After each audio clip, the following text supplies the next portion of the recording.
Direktorat Reserse Kriminal Umum Polda Banten berhasil mengungkap tindak pidana pencurian kabel sinyal dan perangkat pendukung operasional kereta. Petugas menangkap 6 orang pelaku yakni GR, AR, MH, AN, SY, dan AG.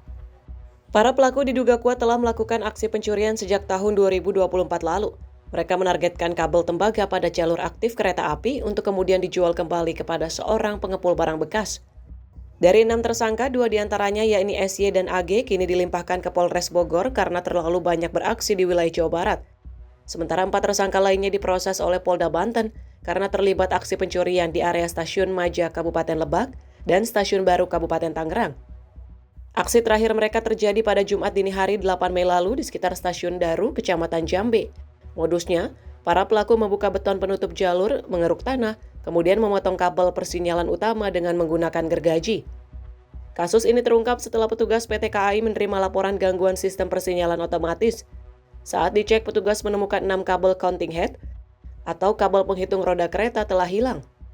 Akibat insiden ini, PT Kereta Api Indonesia mengalami kerugian material mencapai 248 juta rupiah.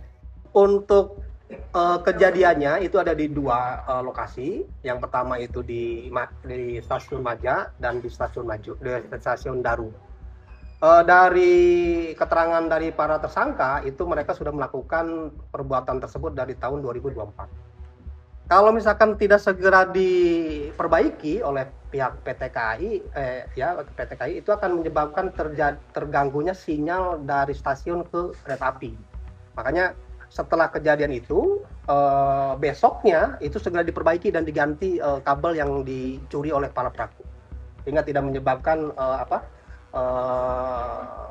kerugian yang berdampak terhadap keselamatan para penumpang. Kalau modusnya itu, para pelaku ini melakukan pencurian itu di tengah malam. Mereka awalnya itu mencari tahu kabel-kabel yang bisa dicuri. Terus kemudian karena kabelnya itu berada di gorong-gorong, yang pertama itu mereka bongkar popping block.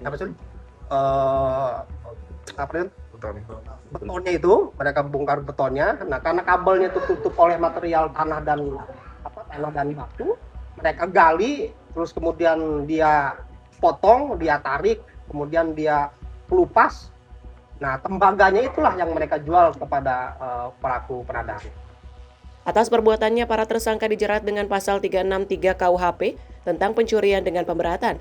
Mereka kini terancam hukuman pidana penjara paling lama 7 tahun kurungan. Dari Serang, Banten, jurnalis Info TV melaporkan.